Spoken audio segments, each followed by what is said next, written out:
The strength of a nation is derived from the integrity of its homes. Confucius. Hello, fellow history buffs. Thanks for coming along as we explore some of the various historic resources to be found throughout the city of Bonita Springs.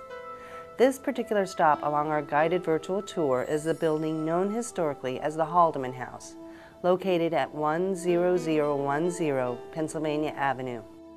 Built in 1886, this home is now the oldest remaining home in Bonita Springs, but it's also relatively new to our city. You might ask yourself, how could that be? Very simply, this house was the very first home built in Naples, Florida.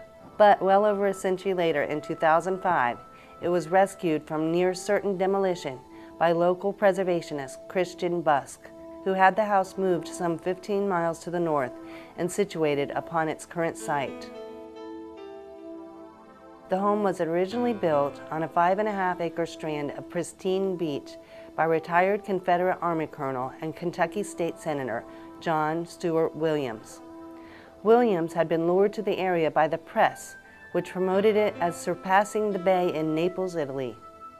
He was accompanied on his journey to the remote oasis by a few Kentucky gentlemen, including friend and business associate Walter Newman Haldeman, owner and publisher of the daily Louisville Courier-Journal.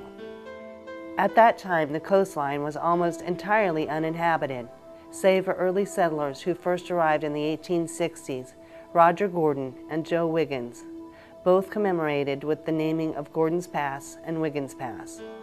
The other inhabitants were Madison Weeks and his family, who camped in a palmetto hut along the shore of Gordon's Pass. Apparently disillusioned by the intrusion of the Kentucky gentleman, Weeks is said to have moved his family just a few miles south, where he lived until his death. Contrary to the seclusion that Weeks apparently preferred, the Kentuckians envisioned the development of the Naples area as a seasonal resort town, both for the enjoyment of themselves and their guests, as well as the hope for financial gain. But by 1890, the enthusiasm of the small group had waned, and most of the shareholders decided to sell out.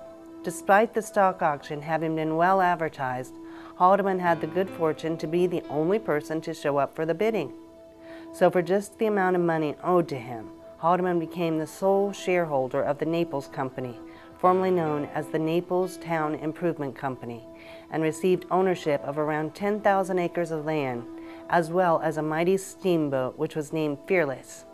Haldeman is credited as the founder of Naples, and over the years his vision for Naples has largely come to fruition.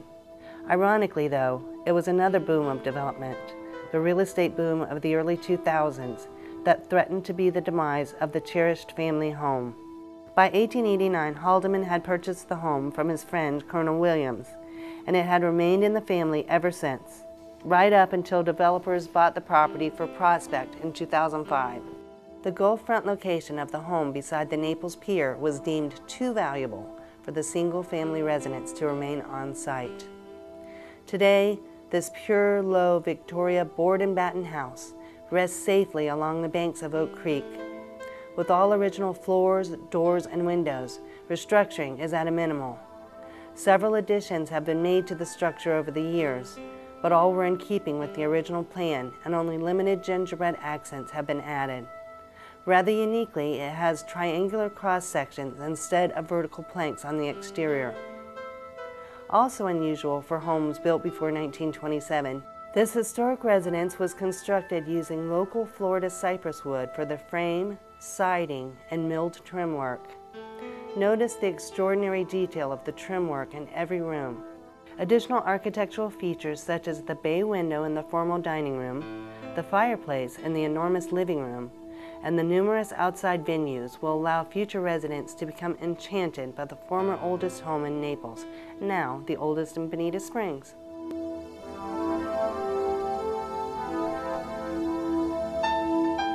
People are becoming more and more conscious of the unity of human values and regard ancient monuments as common heritage.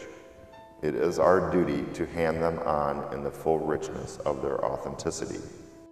Venice Charter, 1964. We're so glad that you came along with us on this leg of our virtual tour of historic resources, but there are still many more to explore. So come on and join us. We'll see you at the next historical site along the way.